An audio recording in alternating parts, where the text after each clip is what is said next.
Assalamualaikum warahmatullahi wabarakatuh. Bismillahirrahmanirrahim. Alhamdulillahi rabbil alamin.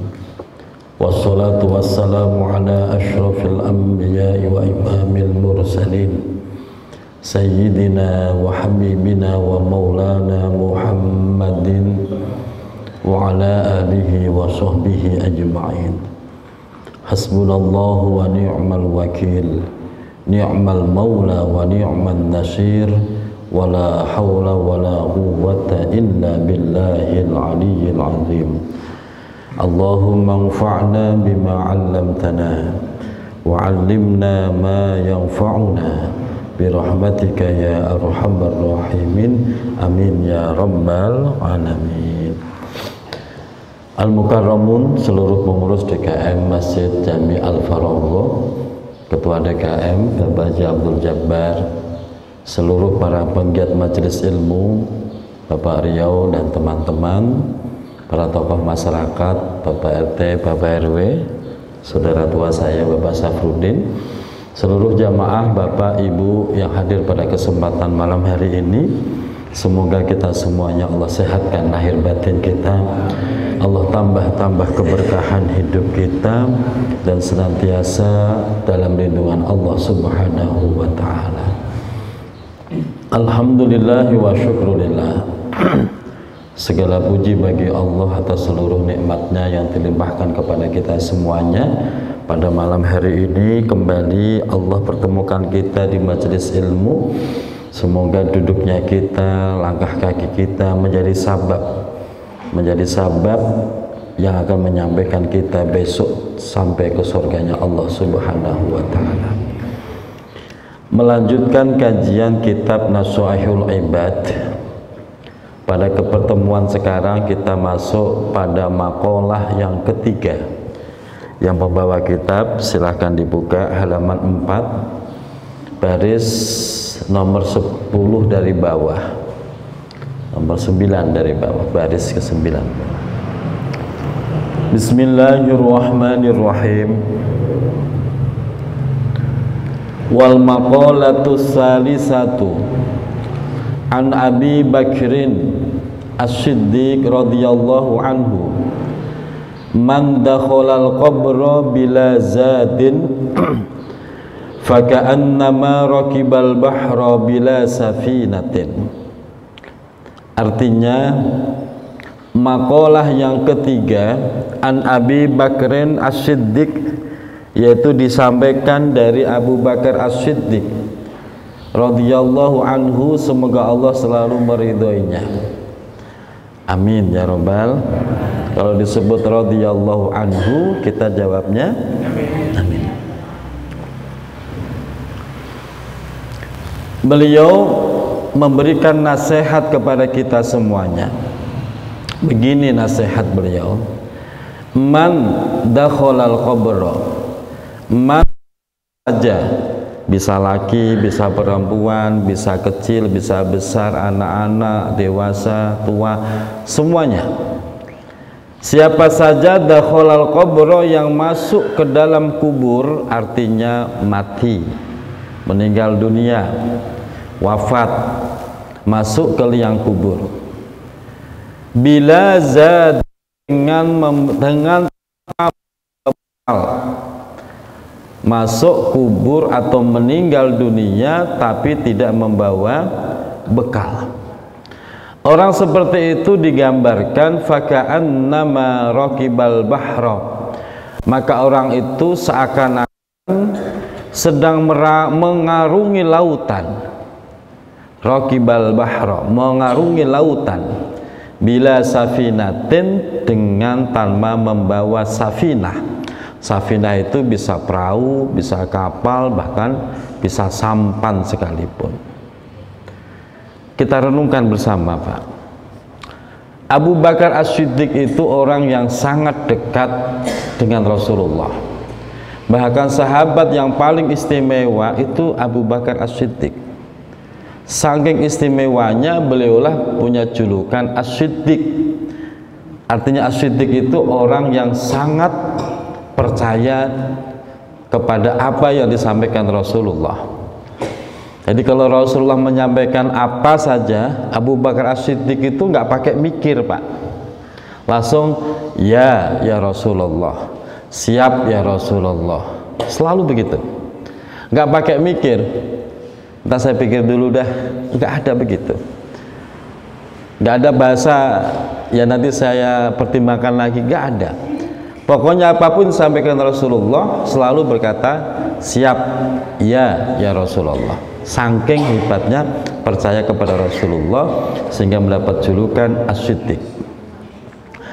Dan beliau bukan hanya sebagai sahabat, tapi sekaligus sebagai mertua dari Rasulullah Shallallahu Alaihi Wasallam. Dan beliau tidak hanya sahabat dunia, tapi sahabat di dalam kubur. Makanya dalam kuburan Rasulullah, makam Rasulullah itu samping kiri kanannya siapa? Abu Bakar dan Umar bin Khattab. Kapan-kapan deh kita ke sana bareng-bareng, Pak. Mau, Pak? Daftar dulu, Pak. Daftar, bayar baru berangkat. Di situ. Saking hebatnya Abu Bakar. Artinya beliau sangat tahu betul bagaimana kehidupan duniawi, bagaimana kehidupan ukhrawi, bagaimana kehidupan alam kubur sekalipun, tahu betul. Sehingga pantas kalau beliau memberikan nasihat, siapa saja orang kok mati tanpa membawa bekal, itu digambarkan seperti mengarungi lautan tapi tidak membawa perahu. Bapak Ibu udah siap mati belum? Bu? Nah kalau belum itu kapan terus?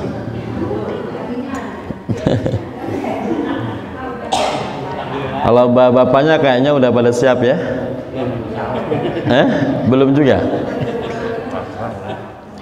Padahal kita sudah tahu persis kematian itu bisa datang kapan saja, di mana saja, dan dalam kondisi apa saja. Artinya apa? Kalau ditanya sudah siap belum? Harus bilang siap. Nah kalau belum, terus malaikat menunda begitu kan enggak? Harus siap. Terus bagaimana kesiapannya? Nah ini, makanya kita orang mukmin yang cerdas itu harus selalu siap dan mempersiapkan diri. Harus siap dan mempersiapkan diri. Kenapa? Karena dia sadar betul kematian itu bisa datang kapan saja. Dan kematian itu pantas untuk siapa saja. Maka sering saya sampaikan syarat kematian itu tidak harus nunggu tua. Betul Bu ya? Yang muda mati pantas, yang kecil mati semuanya pantas. Syarat kematian tidak harus nunggu sakit-sakitan dulu, betul.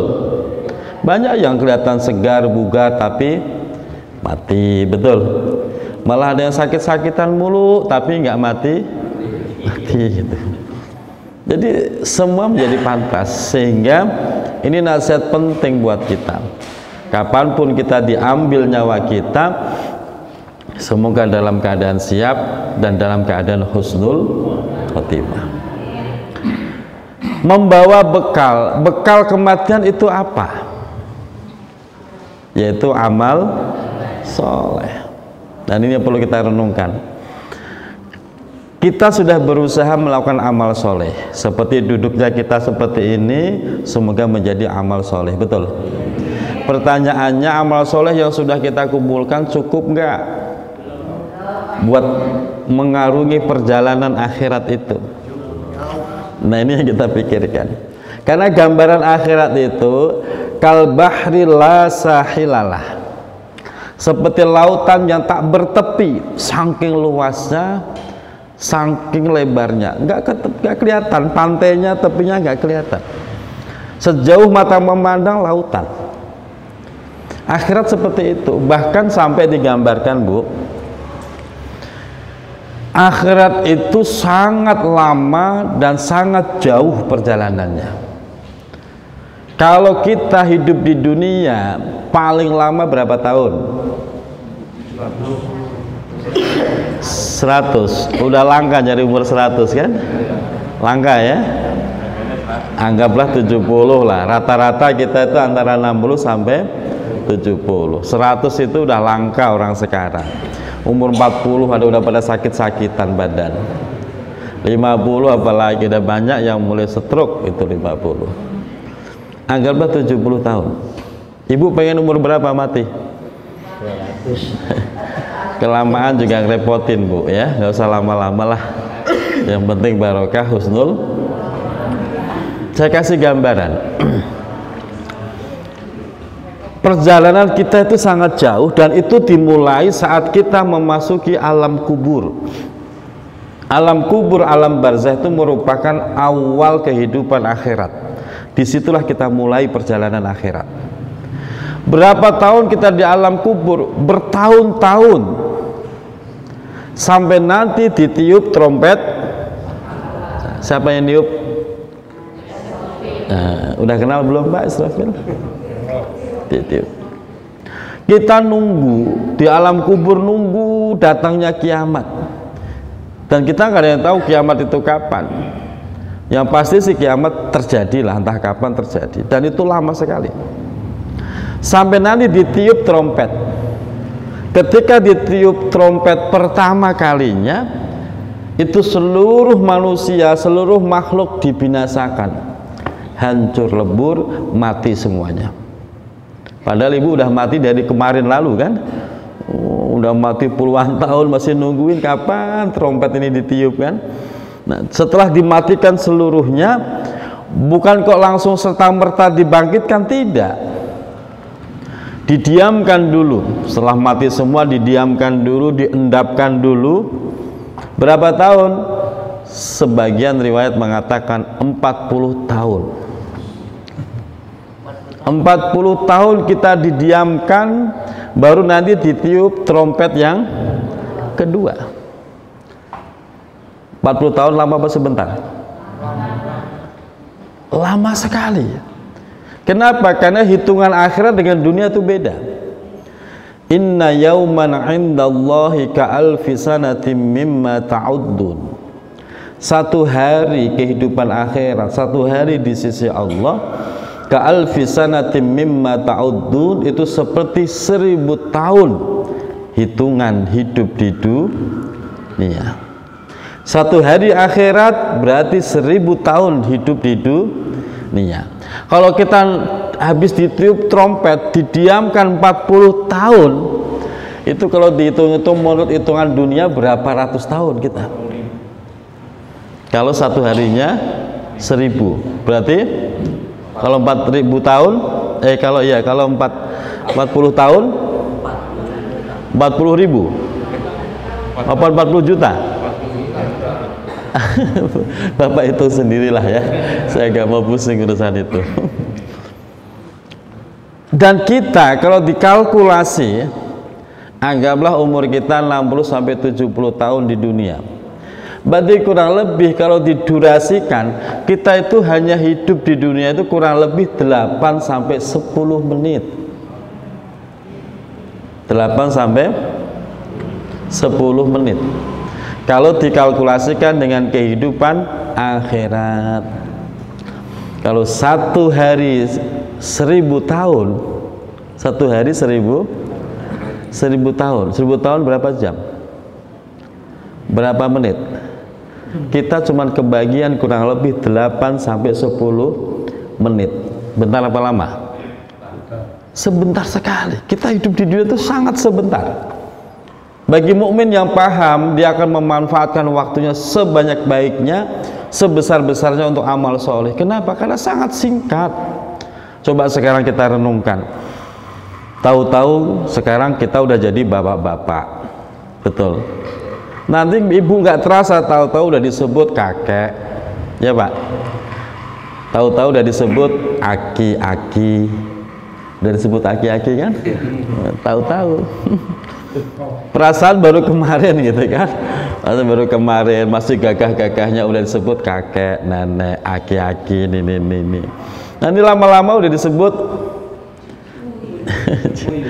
nanti nggak terasa ya Allah udah mulai ompong gitu ya. Udah mulai ompong belum Bu? Udah mulai ompong. Nggak terasa hidup di dunia itu. Makanya saya sedikit digambarkan itu umur itu seperti es batu. Bu, umur itu seperti es batu. Ibu pakai atau nggak dipakai itu umur tetap habis. Kalau dipakai untuk kebaikan, maka itu akan bermanfaat sekali. Walaupun habis ada manfaatnya. Tapi kalau dibiarkan saja nganggur, waktu kita habis mencair begitu saja. Yaitu tahu-tahu sadar, biar baru sadar ya Allah, udah mau mati aja. Loh, orang itu kalau sudah tua nunggu apa coba? Woi. Iya, kalau sudah tua nunggu kematian. Makanya kalau kemarin waktu mudanya gagah main ke sana kemari, kalau udah sepuh mah mainnya nggak usah kemana-mana. Kemana mainnya? Di masjid. Gitu. Memang begitu diterangkan nih Pak. Allahul ladzi khalaqakum min dha'fin tsumma ja'ala min ba'di dha'fin quwwah tsumma ja'ala min ba'di quwwatin dha'fa wa syaibah. Fase kita itu cuma 3 kali. Pertama Allah menciptakan kita dalam keadaan dha'fin. Dha'fin itu sangat lemah. Waktu kita bayi sangat lemah, betul? Lemah sekali. Dari lemah itu terus proses penciptaan terus bergerak. Dari lemah mim ba'di du'watin quwwah. Allah ciptakan kita menjadi kuat. Dari lemah tumbuh remaja, tambah gede, tambah kuat. Beras sekarung juga dipanggul sendiri, betul? Dan sekarang coba Pak Haji, beras sekarung dipanggul. Setelah kuat apa? Summa ja'ala min ba'di quwwatin dha'fa wa syaibah. Setelah kuat nanti kita menurun lagi menjadi lemah dan beruban rambutnya. Itu sunatullah. Kalau sudah begitu, tahapan berikutnya apa? Nggak ada tahapan lagi kecuali menunggu datangnya kematian. Jangan berharap siapa tahu nanti umur 80 gagah lagi. Nggak mungkin. Karena sunatullahnya begitu, dari lemah menjadi kuat, dari kuat menjadi lemah, setelah lemah apa? Mati. Makanya kalau udah mulai uban rambutnya, udahlah, nggak usah main kemana-mana ya Bang Dani, mainnya di masjid. Di masjid, dari masjid ke masjid, dari taklim ke taklim gitu. Kalau harus kerja ya kerja sekedarnya ya. Kalau sudah mulai lemah, mulai tua, nggak usah pakai mikir mau kredit apaan, jangan, udah nikmati yang ada. Itu apa? Untuk bekal. Nah, kita bayangkan dari 40 tahun tadi baru ditiup trompet yang kedua. Setelah ditiup trompet yang kedua, nama Yaumul Ba'si, hari kebangkitan. Semua yang mati Allah bangkitkan, itu manusia. Dari manusia pertama sampai manusia terakhir dibangkitkan semuanya. Hari kebangkitan. Setelah dibangkitkan semua dikumpulkan. Nah, selama proses kebangkitan dikumpulkan itu butuh waktu lagi 40 tahun. 40 tahun akhirat loh Bu. Padahal satu harinya 1000 tahun. Nah, kalau kita bekal kita nggak banyak, tekor Pak. Kalau di dunia kita ketekoran masih bisa pinjam sana pinjam sini, betul? Bisa telepon sana telepon sini, minta transferan. Nah, kalau di akhirat Bapak mau pinjam kemana ketekoran? Om Rio pinjemin dong, nggak bisa. Udah sibuk urusan masing. Di akhir itu udah nggak bisa. 40 tahun lagi baru nanti dihisab, baru nanti diputuskan surga apa neraka. Perjalanan akhir itu sangat lama, jauh, dan butuh modal yang sangat besar. Ya jangankan ke akhirat Bu, saya biasa pulang ke Jawa Tengah, Kudus, itu kalau hari biasa kita pulang nggak berani kalau nggak megang duit, minimal 5 juta, minimal 5 juta untuk bensinnya berapa, tolnya berapa, makan di jalan berapa, sampai sana ketemu orang tua mertua berapa, kan itu Pak, ketemu ponakan, udah banyak sekali itu hari biasa. Kalau momen-momen penting seperti hari raya Idul Fitri, Lebaran, itu bisa 2 kali lipat. Makanya jangan heran kalau banyak orang perantauan nggak berani mudik karena biayanya besar. Itu baru perjalanan dunia, butuh modal. Nah, bagaimana perjalanan akhirat? Luar biasa. Kalau di dunia kurang-kurang dikit kita bisa nelpon sana, nelpon sini, pinjam sana, pinjam sini. Nah, kalau di akhirat coba. Makanya mumpung kita masih hidup, masih seger, pikiran kita masih waras, ya Pak. Pikiran kita masih, biarin badan sakit-sakit dikit mah, pikiran yang penting waras. Artinya belum pikun gitu loh Pak. Kalau udah mulai pikun kan Bapak udah nggak bisa amal. Yang pikun, mumpung masih waras, kita manfaatkan sebaik-baiknya. Untuk apa? Biar menjadi bekal. Sebab namanya kehidupan akhirat digambarkan seperti mengarungi lautan. Bapak kalau mengarungi lautan tanpa bawa perahu, kapal, sampan, nggak pakai alat apapun, pelampung juga nggak bawa, resikonya apa? Mati Pak. Mau berenang, Bapak nggak tahu laut yang luas sekali itu. Paling kemampuan berenang Bapak berapa jam? Nah, gambarnya seperti itu. Kalau bekalnya sedikit, dipastikan mati di tengah jalan. Ya, udah di akhirat nih, di akhirat itu Pak, di alam kubur Pak, Bapak itu udah ditanya. Kalau amalnya baik, bekalnya banyak, insya Allah kuburannya jadi raudhah taman surga. Nah, kalau kita bekalnya dikit, ya dikit, sedikit kan, yang banyak amal jeleknya, ya udah kuburan kita jadi hufrah, jurang api neraka. Naudzubillahi min. Nah, itu digambarkan. Makanya mumpung belum masuk liang kubur, kita perbanyak amal soleh. Amal soleh itu gampang kok. Seperti Bapak Ibu ngaji nih malam ini, coba satu orang bawa 3 lontong aja, wih, tambah nggak pahalanya? Ini contoh loh Pak, bukan saya kepengen lontong, bukan. Salah paham. Ini Bapak datang ngaji nih, dari rumah bawa 3 lontong, kumpulin di pojokan. Satu lagi bawa lontong, kumpulin lagi di pojokan. Ada yang bawa jangan lontong semua Pak, ada juga 3 lontong dimakan orang. Artinya apa? Setiap orang yang menggigit lontong yang ibu bawa, ibu kebagian pahala ngajinya. Alhamdulillah. Itu. Jadi nyari pahala itu sebenarnya gampang. Nggak harus sesuatu yang besar. Bangun masjid itu besar sekali modalnya. Yang ringan-ringan saja, tapi dilakukan dengan tulus ikhlas, itu luar biasa. Lontong 3 berapa duit? 3.000 ya? 5.000.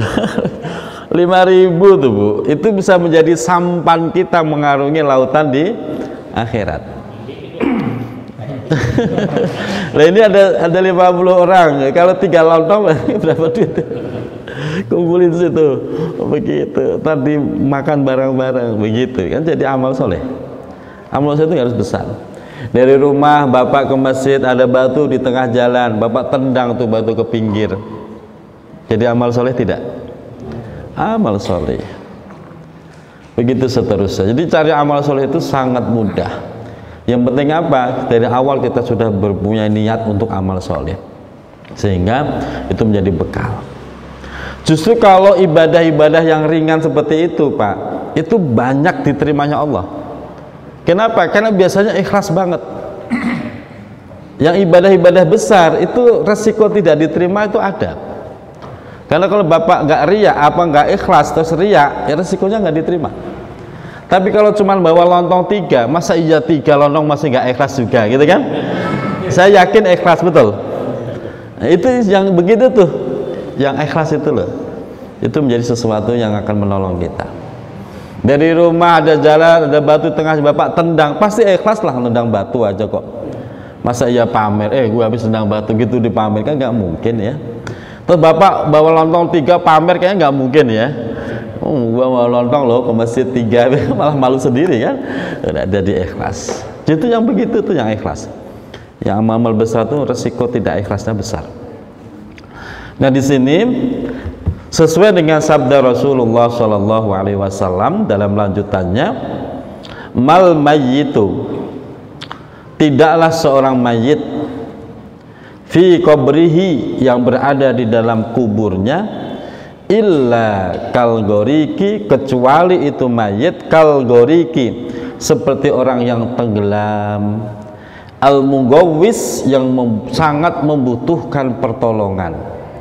Orang mayit kok sudah terlanjur mati dikubur, itu seperti orang yang tenggelam, orang yang karam di tengah lautan. Kalau nggak segera ditolong, benar-benar orang itu bakal celaka. Makanya orang yang tenggelam itu sangat membutuhkan pertolongan, sehingga apapun yang ada di dekatnya. Bapak pernah merasain nggak? Ngerasain mau tenggelam pernah nggak? Nggak pernah main di kali sih ya?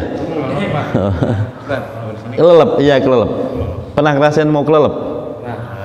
Orang itu kalau mau kelelep Pak, apapun disaut, betul. Tujuannya apa? Yang penting dia selamat. Sampai dia ketemu rumput, tetap disaut. Walaupun secara logika rumput gak bakal kuat menahan beban kita, tetap disaut. Saking pengen selamatnya. Nah orang mati gambarannya seperti itu, sangat membutuhkan pertolongan. Dari siapa? Dari saudaranya yang masih hidup di dunia. Gak usah muluk-muluk, orang mati gak usah ditawarin emas 3 kilo, duit 1 koper, ban bekas. Ibu milih mana? Bu, seandainya ibu mati, ditawarin, gambarannya ibu mau kelelep nih, kelelep Pak, udah ngap-ngapan, kalau nggak ditolongin mah. Terus ada yang mau nolongin pakai nawar lagi, mau minta apa? Emas 3 kilo, duit 1 koper, apa ban bekas? Bapak milih apa? Nah, ban bekas. Kenapa? Karena saat itu yang paling Bapak butuhkan ban bekas, dengan harapan bisa menyelamatkan dari tenggelam tadi. Orang yang mati nggak butuh macam-macam, nggak usah pakai Bapak kirim yang sifatnya materi, tidak.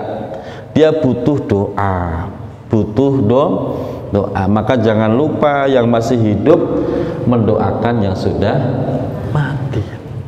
Butuh sekali Pak. Orang tua kita yang sudah wafat, saudara-saudara kita, setiap hari itu mengharap doa, setiap hari. Makanya jangan lupa mendoakan saudara kita, orang tua kita, termasuk yang mendoakan istri kita. Bapak kalau doain orang tua sehari semalam berapa kali? Jujur aja, jujur Pak. 5 kali. 5 kali itu setelah sholat. Ibu berapa kali doain orang tua? 5 juga. Kalau Pak Haji doain istri berapa kali? Sama kali. Kadang-kadang itu ada duda yang lupa doain istrinya gitu loh Pak Haji. Kalau Pak Haji Pak pokoknya top.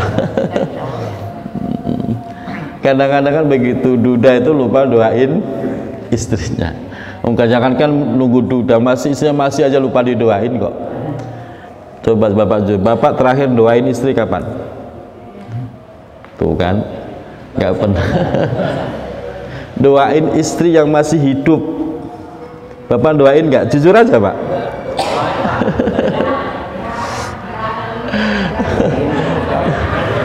Doain nggak istri?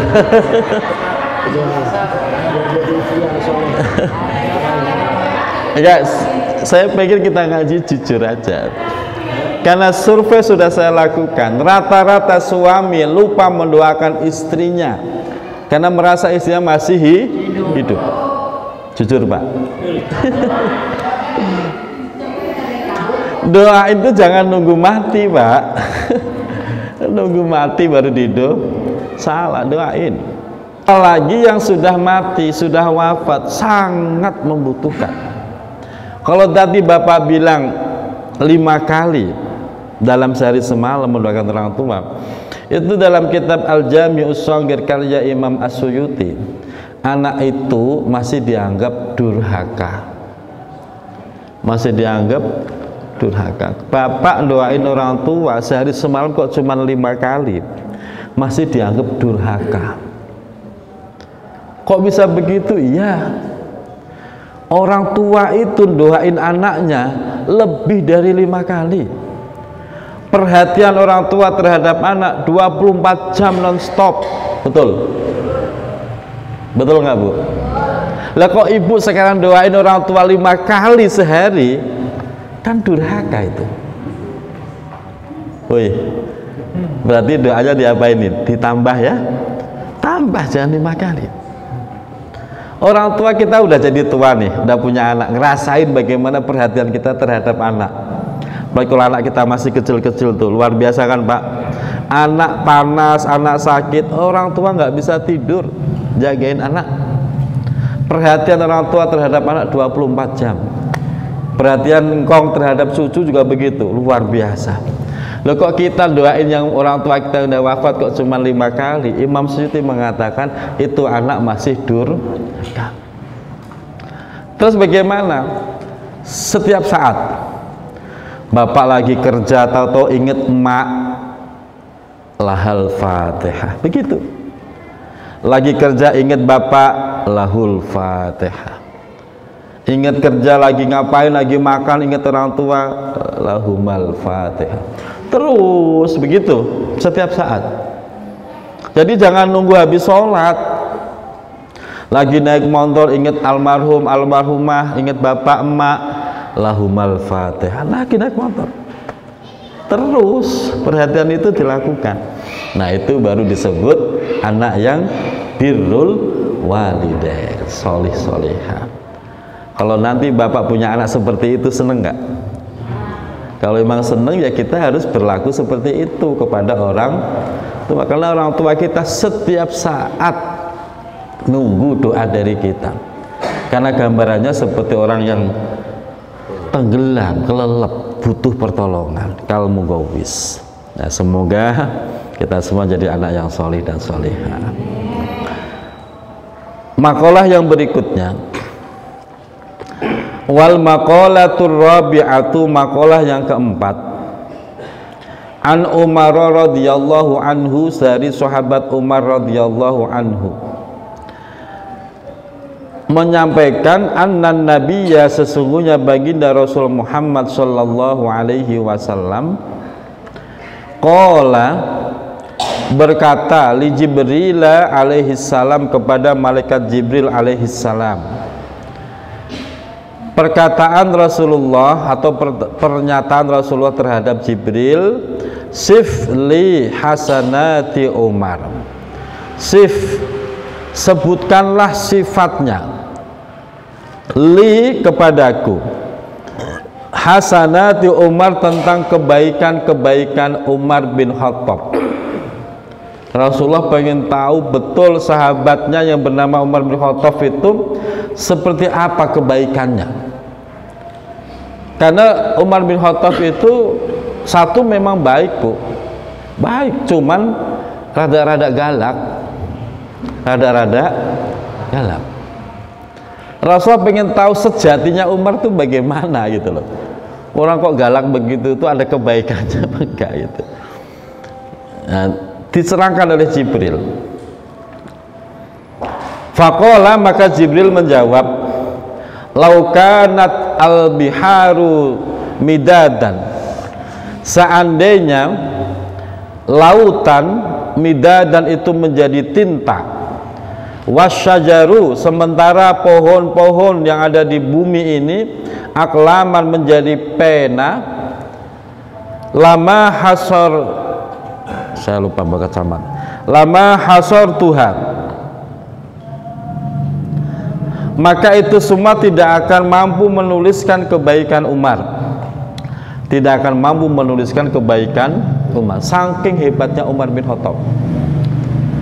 Itu Bapak bayangin, Umar bin Khattab itu dulunya kafir.